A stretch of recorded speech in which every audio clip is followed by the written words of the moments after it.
Donald J. Trump.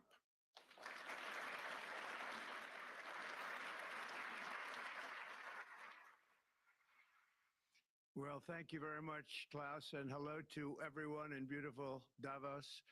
This has been a truly historic week in the United States. 3 days ago, I took the oath of office and we began the golden age of America. The recent presidential election was won by millions of votes, and all seven, every one of them, all seven swing states. It was a massive mandate from the American people like hasn't been seen in many years. And some of the political pundits, even some of my so-called enemies, said it was the most consequential election victory in 129 years. That's quite nice. What the world has witnessed in the past 72 hours is nothing less than a revolution of common sense. Our country will soon be stronger, wealthier, and more united than ever before, and the entire planet will be more peaceful and prosperous as a result of this incredible momentum and what we're doing and going to do. My administration is acting with unprecedented speed to fix the disasters we've inherited from a totally inept group of people and to solve every single crisis facing our country.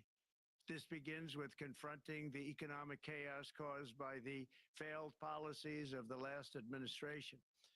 Over the past 4 years, our government racked up $8 trillion in wasteful deficit spending and inflicted nation-wrecking energy restrictions, crippling regulations, and hidden taxes like never before. The result is the worst inflation crisis in modern history and sky-high interest rates for our citizens and even throughout the world. Food prices and the price of almost every other thing known to mankind went through the roof. President Biden totally lost control of what was going on in our country, but in particular with our high inflation economy and at our border. Because of these ruinous policies, total government spending this year is $1.5 trillion higher than was projected to occur when I left office just 4 years ago.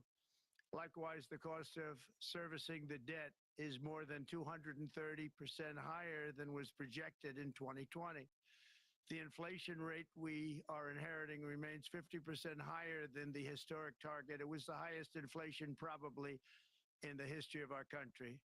That's why from the moment I took office, I've taken rapid action to reverse each and every one of these radical left policies that created this calamity, in particular with immigration, crime, and inflation.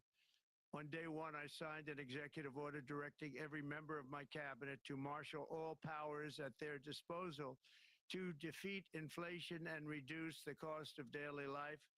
I imposed a federal hiring freeze, a federal regulation freeze, a foreign aid freeze, and I created the new Department of Government Efficiency.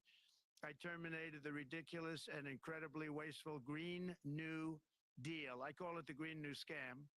Withdrew from the one-sided Paris Climate Accord and ended the insane and costly electric vehicle mandate. We're going to let people buy the car they want to buy.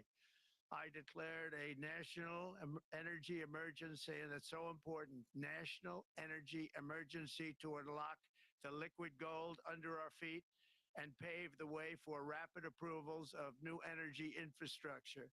The United States has the largest amount of oil and gas of any country on earth, and we're going to use it.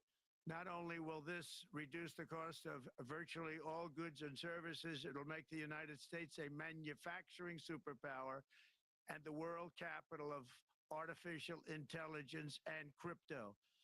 My administration has also begun the largest deregulation campaign in history, far exceeding even the record-setting efforts of my last term. In total, the Biden administration imposed $50,000 in additional regulatory costs on the average American household over the last 4 years. I have promised to eliminate 10 old regulations for every new regulation, which will soon put many thousands of dollars back in the pockets of American families. To further unleash our economy, our majorities in the House and Senate, which we also took along with the presidency, are going to pass the largest tax cut in American history, including massive tax cuts for workers and family. and big tax cuts for domestic producers and manufacturers. And we're working with the Democrats on getting an extension of the original Trump tax cuts, as you probably know, by just reading any paper. My message to every business in the world is very simple. Come make your product in America, and we will give you among the lowest taxes of any nation on earth. We're bringing them down very substantially, even from the original Trump tax cuts. But if you don't make your product in America, which is your prerogative, then very simply you will have to pay a tariff, differing amounts, but a tariff which will direct hundreds of billions of dollars and even trillions of dollars into our treasury to strengthen our economy and pay down debt. Under the Trump administration, there will be no better place on earth to create jobs, build factories, or grow a company than right here in the good old USA.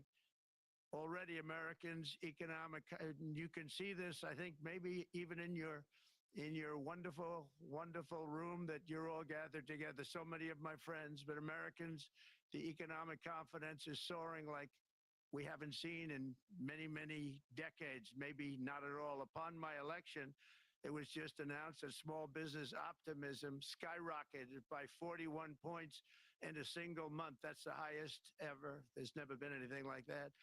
SoftBank has announced between a $100 and $200 billion investment in the U.S. economy because of the election result. And just 2 days ago, Oracle, SoftBank, and OpenAI announced a $500 billion investment in AI infrastructure. Other companies likewise have announced billions and billions and billions, adding up to trillions of investment in America, in the United States. And it's also reported today in the papers that Saudi Arabia will be investing at least $600 billion in America. But I'll be asking the Crown Prince, who's a fantastic guy, to round it out to around $1 trillion. I think they'll do that because we've been very good to them.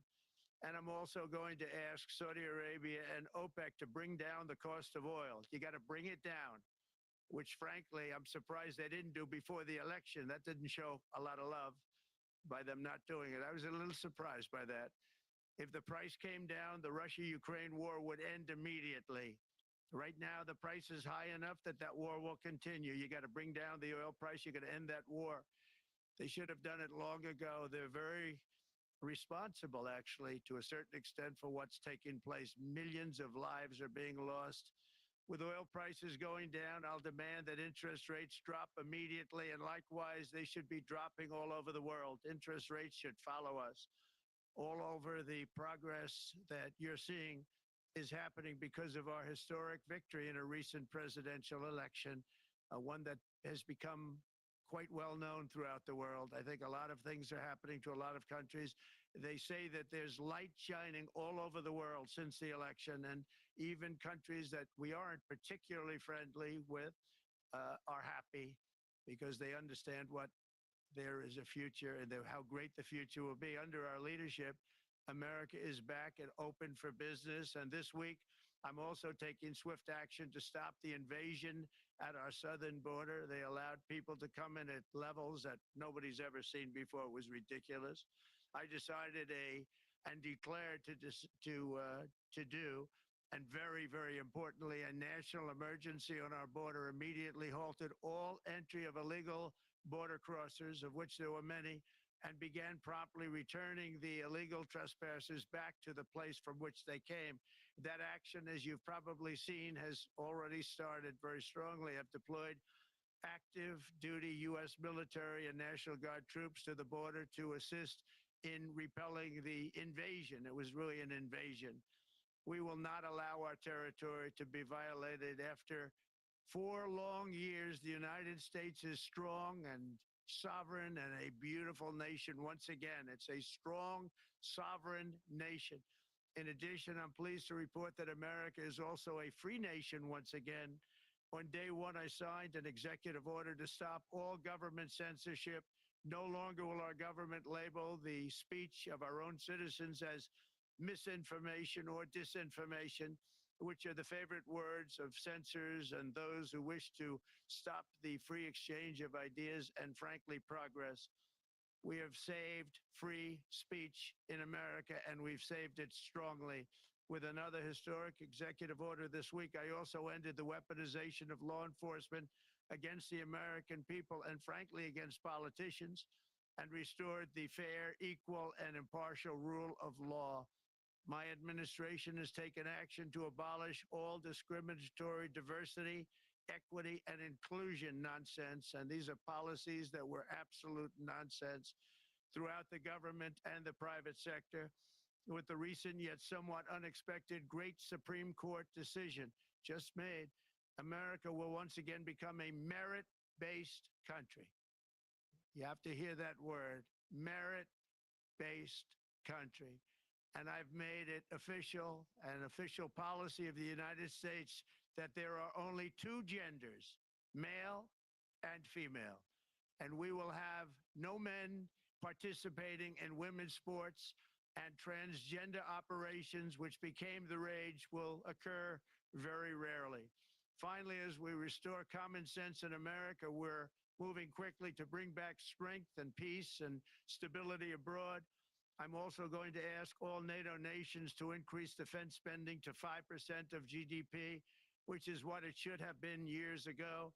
It was only at 2%, and most nations didn't pay until I came along. I insisted that they pay, and they did, because the United States was really paying the difference at that time, and it was unfair to the United States. But many, many things have been unfair for many years to the United States.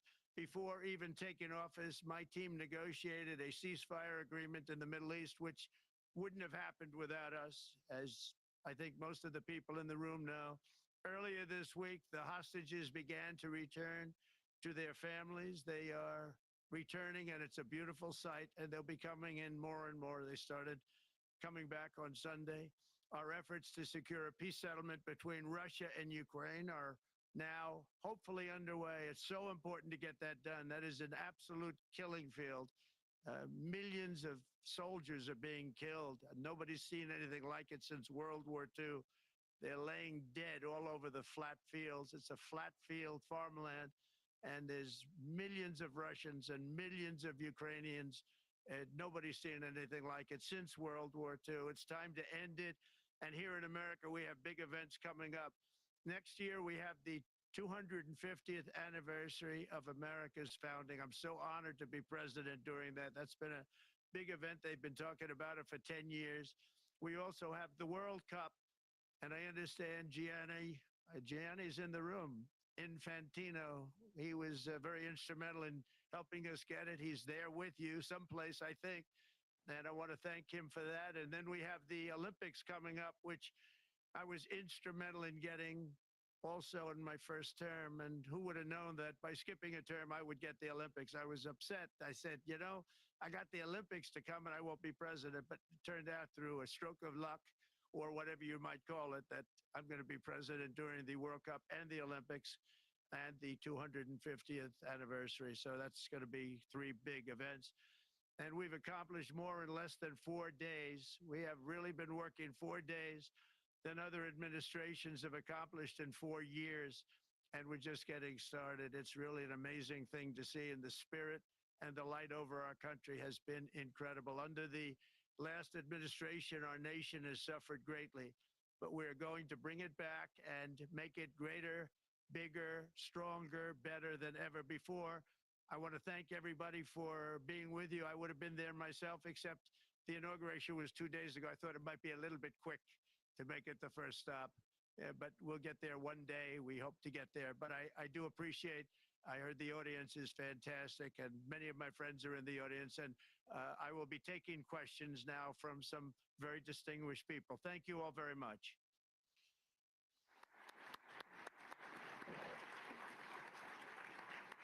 Thank you. Thank you very much, Mr. President, for that very powerful speech. And I think you could hear the applause all the way from Davos to the White House. But next year it will be even better, because then you can get the applause here in Davos. So we wish you welcome to our village next year. We hope to see you.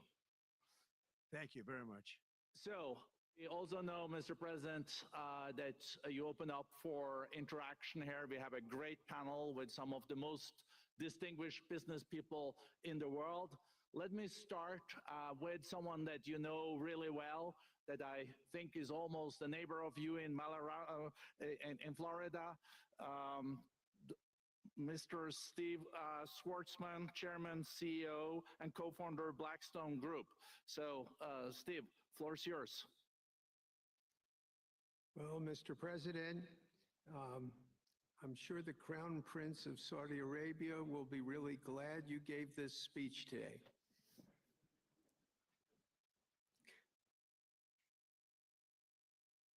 You've had the busiest 4 days that anybody can imagine, and congratulations for that.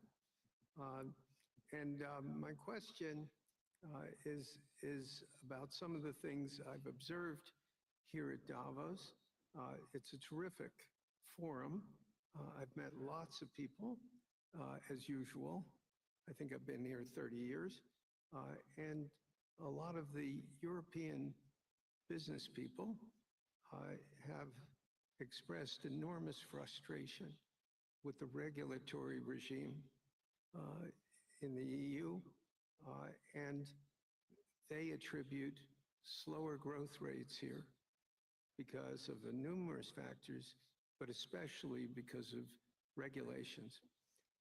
And you've taken a completely different approach in this area. And if you could explain the theory of what you're doing, how you're going to do it, and what you expect the outcome to be, I'd appreciate it.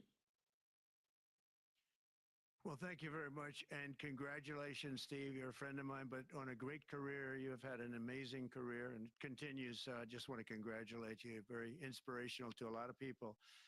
I want to talk about the EU, because you mentioned specifically that I've also had a lot of friends and leaders of countries. I've gotten to know them all my first term and a little bit during this period of 4 years, and know them well, like them a lot, but they're very frustrated because of the time everything seems to take to get approved, environmental impact statements for things that you shouldn't even have to do that, and many, many other ways that it takes. And I'm going to give you a quick little example. In the private life, my beautiful private life, before I had all these things happening, the world is a little different. I had a nice, simple life. You knew that. But when I had that simple life, I did projects, and I had a big project in Ireland, and it had to get approval on something that would have made it even better. And I got the approval from Ireland in a period of a week. And it was a very, very, very efficient, good approval. And they informed me, though, the problem is you're going to have to get it from the EU, and we think that'll take 5 to 6 years. And they said, you have to be kidding. And this was before politics. And I said, wait a minute, it's not that important. I don't want to go 5 or 6 years, but it would have been a big investment. It would have been nice, and it would have been good for the project. And I sent the people to the EU to see if they could speed it up. And basically, it was a 5 or 6 year wait just to get a simple approval that Ireland gave me in a period of literally not much more than a week. And I realized right then, that was the first time I really was involved with the EU, but I realized right then that's a problem. And I didn't even bother applying to do it. Or if I did, I pulled it very quickly. I have to be very accurate because I don't want to be criticized. He did apply, actually. No, I want to be very accurate. So I don't think I did, but if I did, I pulled it very quickly. It was just something you couldn't wait 5 years or 6 years to get an approval. So a lot of, in a very big business sense, a lot of people are claiming that's the problem. From the standpoint of America, the EU treats us very, very unfairly, very badly. They have a large tax that we know about, and a VAT tax, and it's a very substantial one. They don't take essentially don't take our farm products, and they don't take our cars, yet they send cars to us by the millions. They put tariffs on things that we want to do. Like, for instance, I think they actually, in terms of, these are non-economic or non-monetary tariffs, and those are very bad. and they make it very difficult to bring products into Europe, and yet they expect to be selling, and they do sell their products in the United States. So we have, hundreds of billions of dollars of deficits with the EU, and nobody's happy with it, and we're going to do something about it, but nobody's happy with it. So I think the EU has to speed up their process. Friends of mine that are in some of the nations within the EU, great people, they want to be able to compete better, and you can't compete when you can't go through the approval process fast. There's no reason why it can't go faster. So, I'm trying to be constructive because I love Europe. I love the countries of Europe, but the process is a very cumbersome one, and they do treat the United States of America very, very unfairly with the VAT taxes and all of the other taxes they impose. One other, just to finish up, I got a call from the head of a major airline, one of the biggest airlines in the world, and he said, "Sir, could you help us? What? Landing in Europe is brutal. They charge us fees for everything, and it's so unfair." I said, "How does it compare to China?" He said, it's much worse. And the other thing, as you know, they took court cases with Apple, and they supposedly won a case that most people didn't think was much of a case. They won 15 or 16 billion from Apple. They won billions from Google. I think they're after Facebook for billions and billions. These are American companies, whether you like them or not. They're American companies, and they shouldn't be doing that. And that's, as far as I'm concerned, it's a form of taxation. So we have some very big complaints with the EU. Thank you. Thank you very much, Mr. President. We'll now go to one of your friends in the EU, Patrick Pouyanné. He's the chairman CEO of Total Energies. I guess you have a question ready, Patrick, for the president. Mr. President, as we understand, energy is at the top of your agenda, and it's an honor for me to represent the energy industry tonight. In this panel, Total Energies is indeed the fourth largest oil and gas and electricity company in the world. I will not ask you a question about the oil price. It's quite clear what you expect from us. I will more go to gas more. And our company is the largest number one exporter LNG from the US company. We are a strong contributor to, and we invest in a mammoth LNG projects in Texas, $20 billion. It's far from 200, but it's $20 billion. And we contribute with that to security of supply to Europe as we export this LNG to Europe. Some experts fear that if there are too many projects developed in the US on LNG, this could have an inflationary impact on the US domestic gas price. And they recommend a pause on these projects. I would ask you the following question. What are your views about such a pause on investments on LNG in the US? What would happen if you would observe an increased domestic gas price because of these exports? And final question, which is important for Europe, would you agree to guarantee security of supplies of US LNG to Europe? Well, on the last part of your question, yes, I would. I would make sure that you get it. If we make a deal, we make a deal, you'll get it. Because a lot of people do have that problem. They make a deal and then it can't get supplied because of war-type problems and other problems. So we would absolutely do that. LNG is very interesting because when I took office for the first term, one of the first things I looked at was there were two very massive plants in Louisiana, a state that has been very good to me, won it by many, many points. And I felt strongly indebted to it, actually. And they said there are two plants that have been under environmental consideration for more than 10 years. And they were costing, as you say, you know how expensive those plants are, but they were costing like 12 billion and I think 14 or 15 billion, but they couldn't get their permits. They were in review for years, many, many years, like a decade or more. And I said, so ridiculous. I know so much about that because in the construction industry, I had to go through it too, but I got good at it after a while. But I saw the projects, and you're talking about a total investment of 25 to 30 billion dollars, and it looked like it was going to end. They couldn't get their permits, and I got them done in less than a week. It was done, completed. In fact, when they called them to announce that it was done, the countries, largely countries, Japan was involved and another country and some very big investors, they couldn't believe it. They actually couldn't believe it. And I said, just do yourself one favor. Don't pay any consultants, because the only one that got it done was me. I got it done because it was the right thing to do for the U.S. and for the world, but the consultants had nothing to do with it. You know, the consultants go in and they say, give us millions of dollars because Trump did it. Nobody called me about it. I just heard it was a problem for years. And I got it done because it was the right thing to do for the U.S. and the right thing to do for beyond. It had to do with energy, very important. So I think it's very important. I think I disagree with one. I think the more that you do, the lower the price is going to go. And what I'd like to see is rapid approvals. We're going to give very rapid approvals in the United States, like with the AI plants, talking to many people want to build them. That's going to be a very big thing. We're going to build electric generating facilities. They are going to build. I'm going to get them the approval. Under emergency declaration, I can get the approvals done myself without having to go through years of waiting. And the big problem is we need double the energy we currently have in the United States. Can you imagine? For AI to really be as big as we want to have it, because it's a very competitive, it'll be very competitive with China and others. So I'm going to give emergency declarations so that they can start building them almost immediately. And I think it was largely my idea because nobody thought this was possible. It wasn't that they were not smart, because they're the smartest.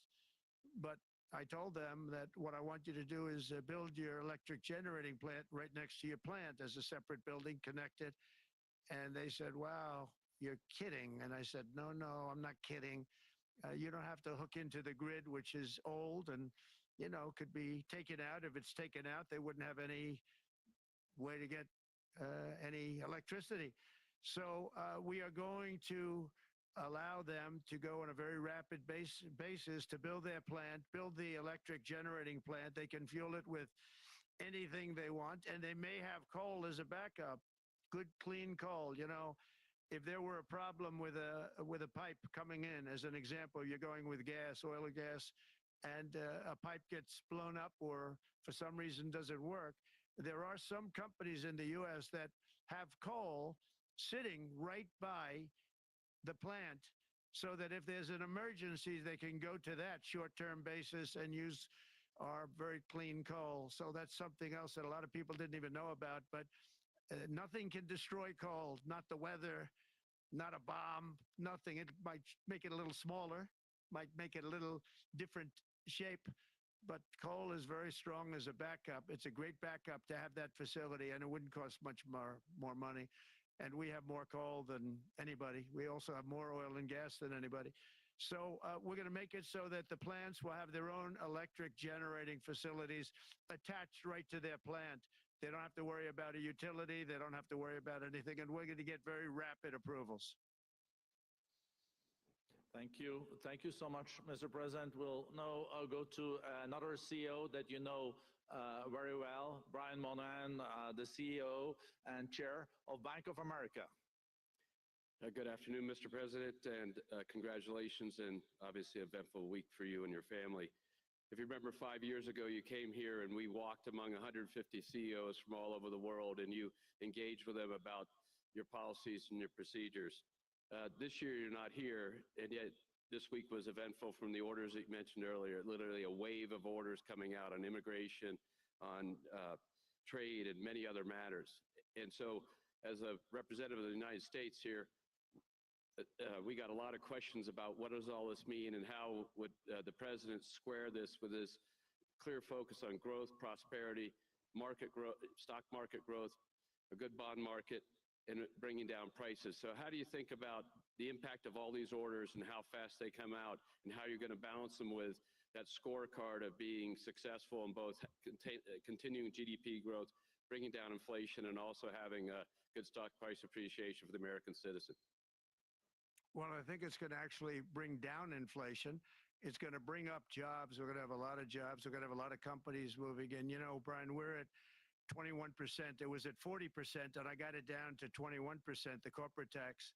And it was actually, if you look at state and city, it was in many cases much higher than 40%. I got it down to 21%.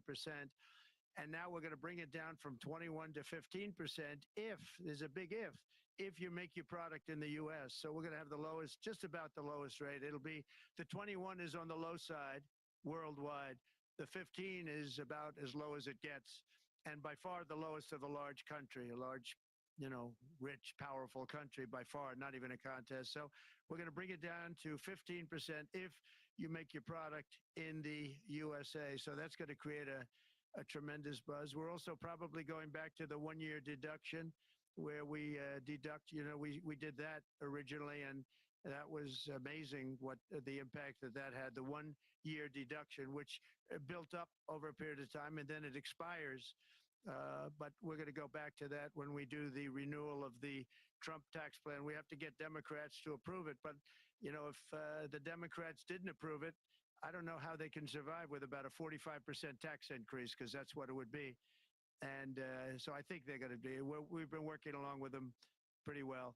I think it's very hard for a political group to say, let's charge people 45% more. So I think we're in good shape, but we're actually doing a reduction for business and small businesses where you're going to bring it down to 15%, which is really something. And by the way, speaking of you, and you've done a fantastic job, but I hope you start opening your bank to conservatives, because many conservatives complain that the banks are not allowing them to do business within the bank. And that included a place called Bank of America. They don't take conservative business. And I don't know if the regulators mandated that because of Biden or what, but you and Jamie and everybody, I hope you're going to open your banks to conservatives, because what you're doing is wrong. Mr. President, I'll say that your friend Gianni said hello, told me to tell you hello, and we look forward to sponsoring the World Cup when it comes, both this summer for the club and next year. So thank you for getting that for the United States. Thank you very much, Brian. Thank you, Mr. President. We'll now go to Ana Butin. She's the executive chairman of Banco Santander, one of the big European banks, and also in the U.S. So, Ana. Mr. President, congratulations on a historic victory. I believe you don't know me as well as my fellow panelists, so a few words. Santander is one of the largest banks in the world by number of customers, 170 million. That's more than my friend Brian or my friend Jamie have. And those... They fixed the regulation. That's coming. That was cheeky. We are a big investor in the United States. We have many million customers, 12,000 employees. We're one of the largest auto lenders. And we recently launched a fully digital bank called Open Bank. We strongly believe banks have a pivotal role in the economy, and we can accelerate growth and help many more customers. That's what we're doing in the United States. So, as Brian pointed out, we very much welcome your focus on deregulation and reducing bureaucracy. So my question is, what are your priorities in this regard, and how fast is this going to happen? Thank you very much. I think it's going to, thank you and congratulations. I know very much about your bank, and you've done a fantastic job. Congratulations. We are going to move very quickly. We've moved very quickly. We've done things in the last 3 days that nobody thought were possible to do in years. And it's all taking effect. It's going to have a huge impact on the economy, a huge positive impact. Money was being wasted on crazy things. I mean, the Green New Deal was such a total disgrace, how that was perpetrated. And it was conceived of by people that were average students, less than average students, I might add, and never even took a course in energy or the environment. It was just a game. Remember, the world was going to end in 12 years. Remember that? Well, the 12 years has come and gone. It was going to end. It was going to all foam into earth. But, you know, the time has come. These people, and they really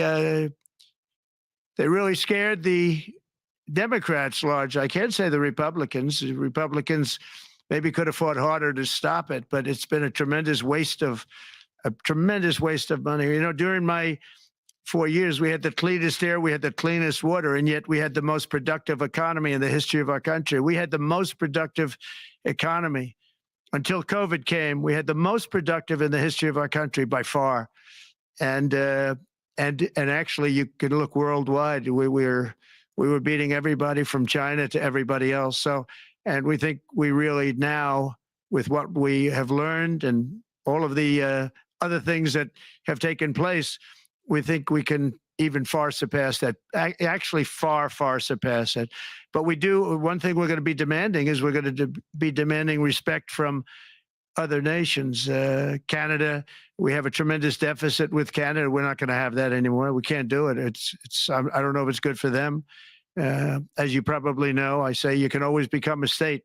And if you're a state, we won't have a deficit. We won't have to tariff you, et cetera, et cetera. But Canada has been very tough to deal with over the years. And it's not fair that we should have a $200 billion or $250 billion deficit. We don't need them to make our cars, and they make a lot of them. We don't need their lumber because we have our own forests, et cetera, et cetera. We don't need their oil and gas. We have more than anybody. So, just as an example, with Mexico, we're dealing with Mexico, I think, very well.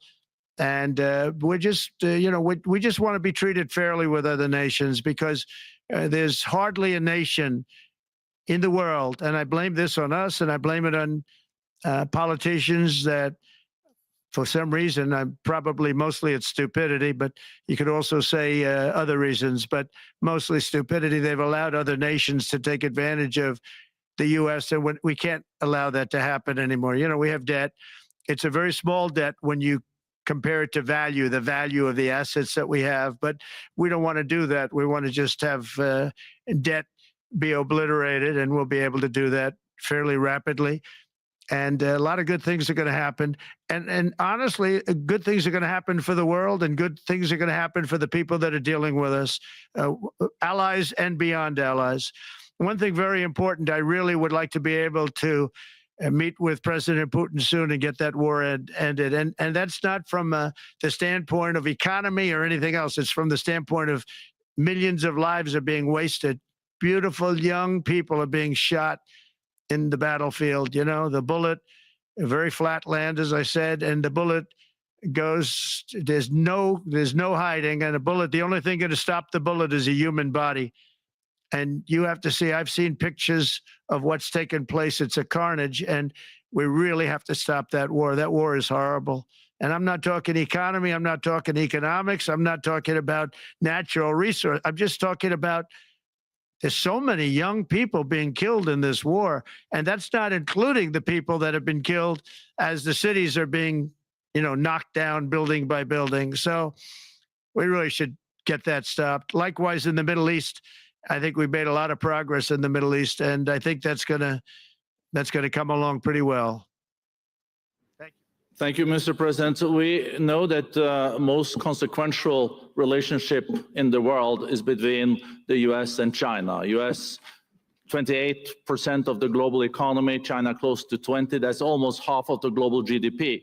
And we know that you called President Xi Jinping last Friday.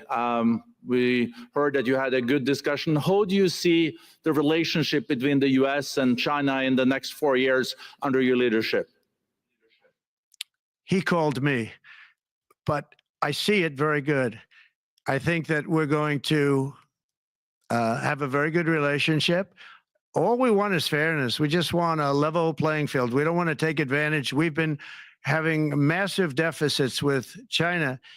Biden allowed it to get out of hand. He's $1.1 trillion deficit. It's ridiculous. And it's just an unfair relationship.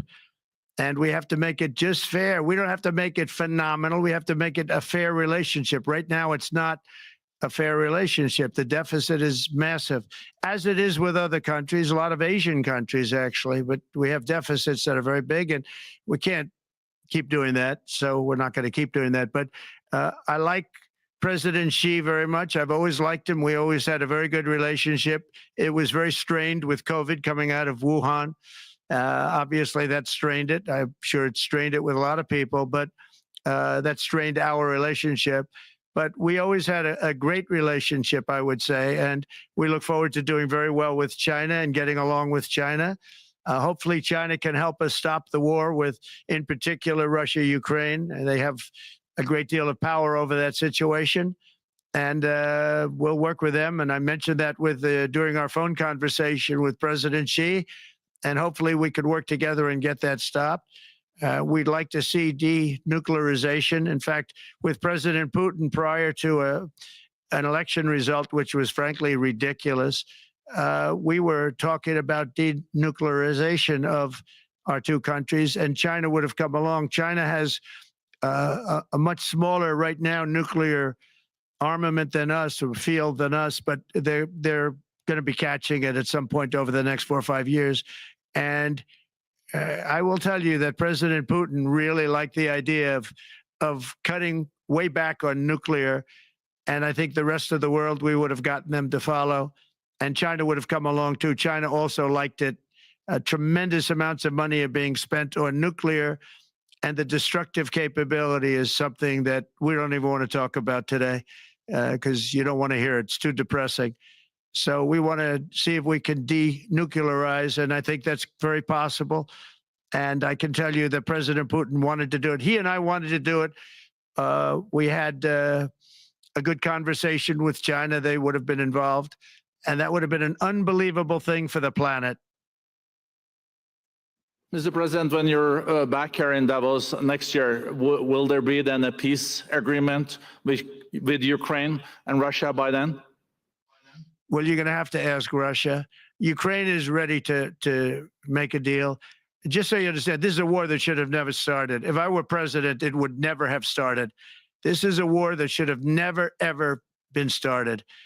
And it wasn't started during there was never even talk about it. I knew that it was the apple of President Putin's eye, but I also knew that there was no way he was going in, and he wasn't going to go in. And then when I was out, bad things happened, bad things were said, a lot of stupidity all around, and you end up with what you have. Now you have all these bombed out cities. They look like demolition sites with many people killed. I think the thing that you'll see about Ukraine is that far more people have died than is being reported. And I've seen that.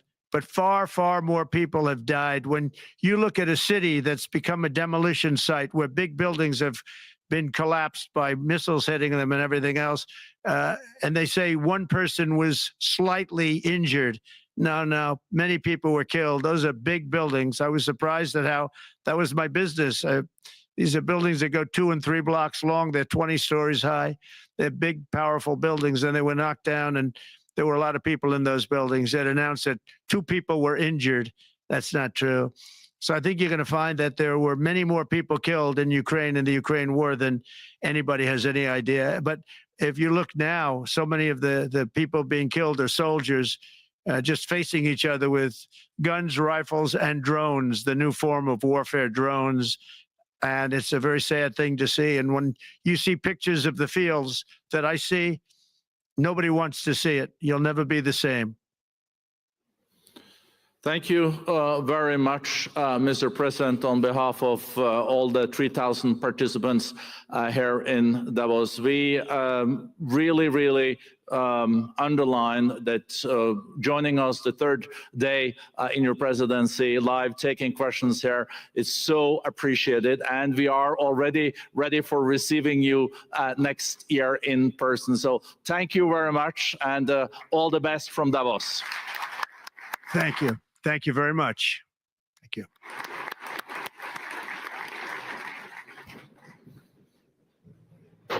Sorry, I have to say that.